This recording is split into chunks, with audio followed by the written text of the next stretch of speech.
Welcome back to the show. The SIMS hospital Vadapalani வழங்கும் hello doctor. Okay doctor, இப்போது thyroid கட்டிகளுக்கு medical treatment இருக்கா?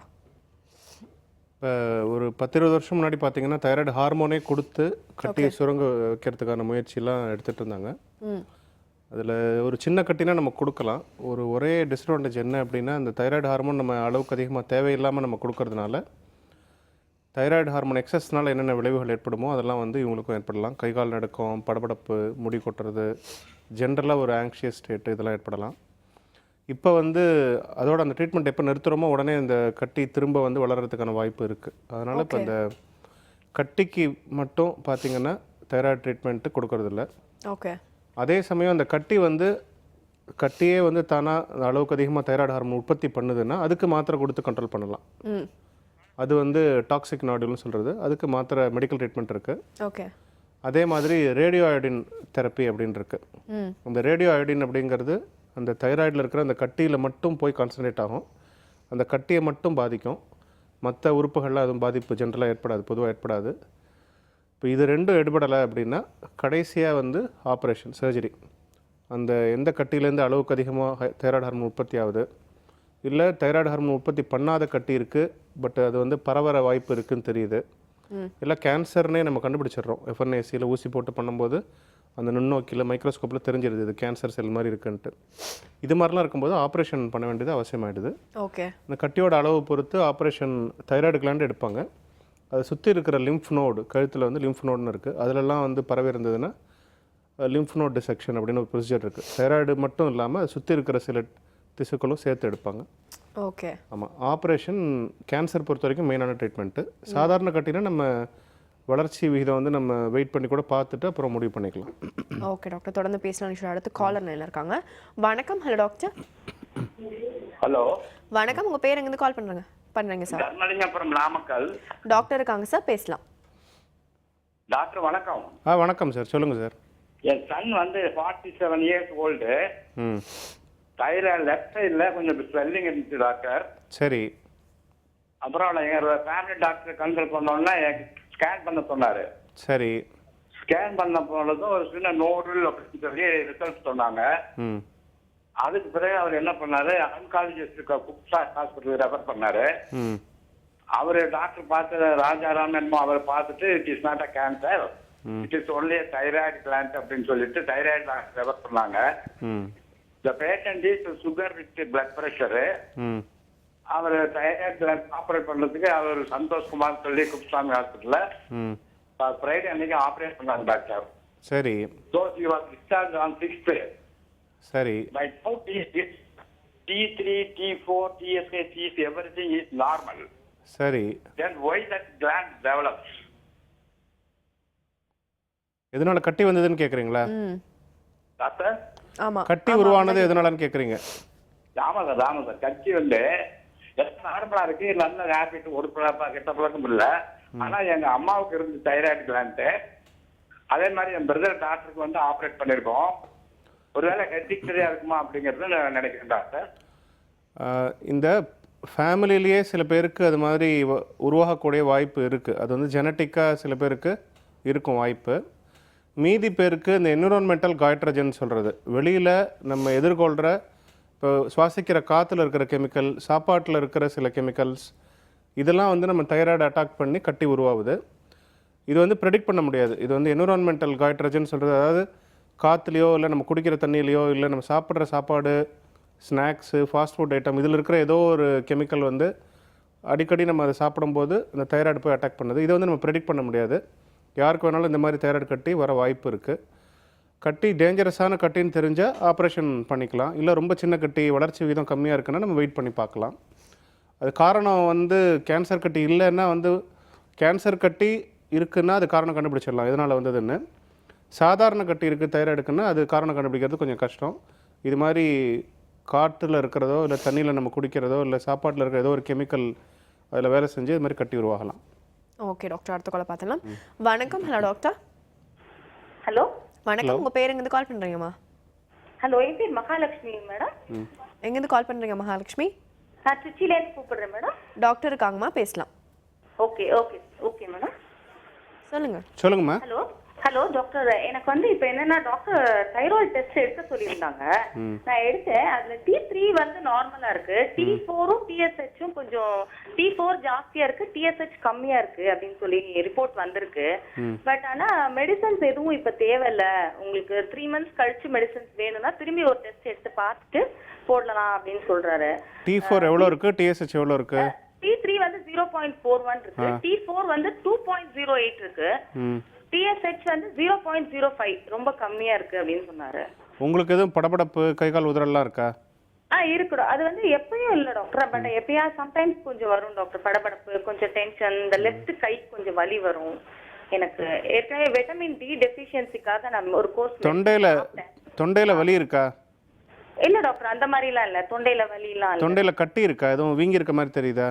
லைட்டா ஒரு ஸ்வெல்லிங் இருக்கு டாக்டர், ஆனா ரொம்ப இல்ல, பட் லைட்டா ஒரு ஸ்வெல்லிங் இருக்கு. உங்களுக்கு இந்த தைராய்டு அதிகமாக இருக்கிறதுக்கான சிம்டம் வந்து ரொம்ப இல்லை, அதனால அந்த டாக்டர் அது மாதிரி முடிவு பண்ணியிருக்காரு.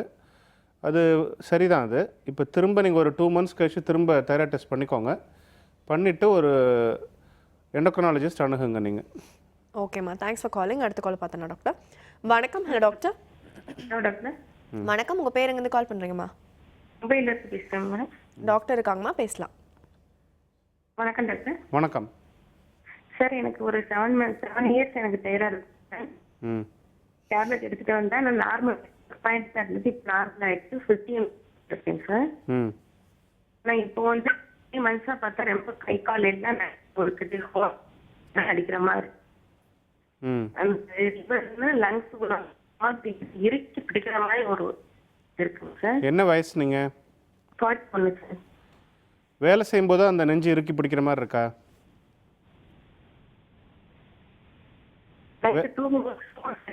படுத்து தூங்கும்போது வருதா அது மாதிரி? தூங்குறது இல்ல, அப்பப்போ ஒரு எந்திரிச்சு சார். எதனால எழுந்து உட்காந்துக்கிறீங்க? அப்போ சுவாசிக்கிறதுல சிரமம் இருக்கா எதுவும்? ஆமாங்க சார். இது தைராய்டு சம்மந்தப்பட்டதா தெரியல, நீங்கள் ஒரு ஹார்ட் நிபுணர் ஸ்பெஷலிஸ்ட்டு பாருங்கள். ட்ரெட்மில் டெஸ்ட் அப்படின்னு இருக்குது, கொஞ்சம் வேகமாக நடந்து எக்ஸசைஸ் பண்ண வச்சு அந்த இசிஜி எடுப்பாங்க, அதில் உங்களுக்கு அந்த ஹார்ட் அட்டாக் வரக்கூடிய வாய்ப்பு இருக்கான்னு கணிப்பாங்க, அது நீங்கள் பண்ணிக்கணும். ஓகே டாக்டர், அடுத்த காலை பார்த்தலாம். வணக்கம். Hello doctor. வணக்கம் மேடம். வணக்கம். டாக்டர் இருக்காங்களா, பேசலாம். Good morning sir. Good morning sir, எனக்கு பிரெக்னன்சில 6 months தைராய்டு இருக்குன்னு சொன்னாங்க சார். அதுலேருந்து கண்டினியூஸாக டேப்லெட் 50 mg சாப்பிட்டுட்டு இருந்தேன். ஆனால் வந்து குழந்தை பிறந்ததும் டெஸ்ட் பண்ணி பார்த்தோம், TSH வந்து அதிகமாக இருந்தது சார். அதனால 25 mg அவளுக்கும் கொடுக்க ஆரம்பிச்சிட்டோம். ஆஃப்டர் 3 months ரிப்பீட் பண்ணி பார்த்ததுல TSH வந்து 0.08 வந்துருச்சு. அதனால இப்போ வந்து டேப்லெட்டை ஸ்டாப் பண்ணிட்டோம் சார். இதனால குழந்தைக்கு எதுவும் பாதிப்பு இருக்குமா சார், இல்லை மறுபடியும் ரிப்பீட் பண்ணி பார்க்கும்போது அதிகமாக இருக்க வாய்ப்பு இருக்கா சார்? இல்லை, சில குழந்தைகளுக்கு பிறந்த உடனே ஒரு முதல் 10 நாள் 20 நாள் வந்து கொஞ்சம் வித்தியாசமாக காட்டுறதுக்கு வாய்ப்பு இருக்குது. அது ஒரு மாதத்துக்குள்ளே அது சரியாயிடும். அது முக்கால்வாசி குழந்தைங்களுக்கு அது தானாகவே சரியாயிடும். இது வந்து டிலேடு மெச்சுரேஷன் ஆஃப் ஆக்சிஸ், இல்லை வேறு எதுவும் காரணத்தினால இருந்திருக்கலாம், இல்லை கொரோப்ரசமாக இருந்தால் அது மாதிரி இருந்திருக்கலாம். இப்போ ஒரு மாதம் கழிச்சு திரும்ப குழந்தைக்கு டெஸ்ட் பண்ணுங்கள். இப்போ நிறுத்தியாச்சு, நீங்கள் மாத்திரை நிறுத்திட்டீங்க, ஒரு 1 month கழிச்சு திரும்ப டெஸ்ட் பண்ணுங்கள். அது நார்மல் இருந்தால் அப்புறம் ஒன்றும் பண்ண வேண்டாம், தேவையில்லை. ஓகே டாக்டர், அடுத்த காலை பார்த்தலாம். வணக்கம். Hello doctor. ஹலோ வணக்கம், உங்கள் பேர் எங்கேருந்து கால் பண்ணுறீங்கம்மா? மேம், நான் தேன்மொழி கோயம்புத்தூர்லேருந்து பேசுகிறேங்க. டாக்டர் இருக்காங்கம்மா, சந்தேகம் கேட்கலாம். Hello doctor. ஹலோ, சொல்லுங்கம்மா. டாக்டர், பார்த்தீங்கன்னா நான் ப்ரெக்னென்சி டைம்ஸில் வந்து 4 months வந்து டெஸ்ட் பண்ணி பார்க்கும்போது 7 point something இருந்தது TSH லெவலு. ஸோ வந்து பார்த்தீங்கன்னா எனக்கு 100 mg வந்து ப்ரிஸ்கிரைப் பண்ணாங்க டாக்டர். குழந்தை பிறந்தோடனே பார்த்து 48 hours டெஸ்ட் பண்ணணுங்கும்போது குழந்தைக்கு கிடையாது. ஈவன் வந்து எனக்கு ஹேர் லாஸ் வந்து ஹெவியா இருக்கிறதுனால ஆஃப்டர் டெலிவரி வந்து டெர்மட்டாலஜிஸ்ட் கன்சல்ட் பண்ணும்போது அவங்க வந்து 50 mg எடுத்துக்க சொன்னாங்க. அண்ட் தென் வந்து எண்டோக்ரைனாலஜிஸ்ட் நான் மறுபடியும் தைராய்டுக்காக டெஸ்ட் பண்ணும்போது அவங்க 25 mg போதும், உங்களுக்கு TSH வந்து ரொம்ப மைல்டா தான் இருக்கு, 2.8 இருந்தது, மைல்டா இருக்கு, 25 போதும் அப்படின்றாங்க. ஸோ வந்து இதனால எனக்கு வேற அடிஷனலா சப்ளிமெண்ட் எடுத்துக்கணுமா, இல்லை 25 எடுத்தா போதுங்களா? எனக்கு அது கொஞ்சம் டவுட்டா இருக்கு. TSH எவ்வளோ இருக்குமா இப்போ? 2.87 இருக்குங்க. போதும், 25 போதும். இந்த முடி கொட்டுறது வந்து ஊட்டச்சத்து குறைவுனால கூட இருக்கலாம், தைராய்டு சம்மந்தப்பட்டது மட்டும் இல்லை. இல்லைங்க சார் அந்த டெர்மட்டாலஜிஸ்ட் என்ன சொன்னாங்க அப்படின்னா அயன் அந்த மாதிரி நிறைய சப்ளிமெண்ட் கொடுத்துருக்காங்க. பட் வந்து எனக்கு ரொம்ப டயர்ட்னஸ் இருக்குங்க சார். ரொம்ப ரொம்ப பெஸ்ட் படுக்கணும் போலே இருக்குது.